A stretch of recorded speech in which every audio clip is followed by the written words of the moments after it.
युववर्ग विकसित भारतर संबल से सुस्थ रहिले देशर भविष्यत सुरक्षित रही परिबो। एही वार्ता नहीं आज आरंभ होईछि सांसद खेल महोत्सव।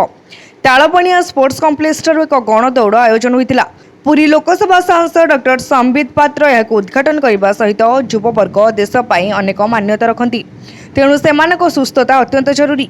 सेथिपाई प्रधानमंत्री परामर्शकर्मी युववर्गों चलित वर्ष सेप्टेम्बर 21 रु 25 डिसेम्बर पर्यंत युवशक्तिर उत्सव नाम सांसद खेल महोत्सव आयोजन कर आम पिलामानक मध्यरे विविध क्रीड़ा प्रतिभार विकास और सेमानंकु परिचय देबारे यह सहायक हेबो बोली डॉक्टर पात्र कहिथिले।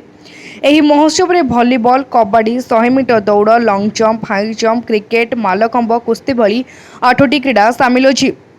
पुरी संसदीय क्षेत्र में वर्तमान सुधा सांसद खेल महोत्सव पर 8टी वर्ग पर 52,000 ऊर्ध्व पिला स्वेच्छाकृति भाव पंजीकरण कर एक रेकर्ड बोली सांसद सूचना देवा सह महोत्सव सफलता कामना करथिले। एही अवसर में युववर्ग निशाठू दूरे रहिबाकु जिला अबकारी कार्यालय पक्षरु गणदौड़ माध्यम सचेतनता वार्ता दी जाइतिला। एही गणदौड़ तालबणिया स्पोर्ट्स कॉम्प्लेक्स ठारू बाहरी हेलीपैड छक, सेंट्रल स्कूल छक, बुदान छक, पंप हाउस छक दे स्पोर्ट्स कॉम्प्लेक्स रे पहुंचीथिले।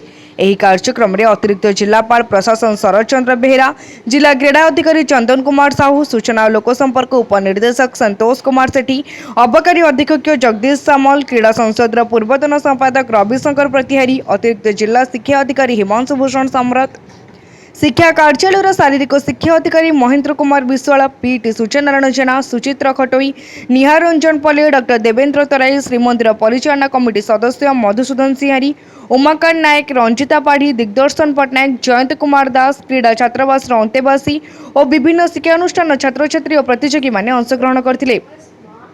पर इंडोर हॉल में सांसद डॉक्टर पात्र यह क्रीडार शुभ उद्घाटन कर प्रतियोगी मैंने भल प्रदर्शन कर जिला और राज्यर सुनाम वृद्धि सहायक होते। पुरी रविनारायण जेना निराकार महानगर रिपोर्ट, तीर्थक्षेत्र लाइव।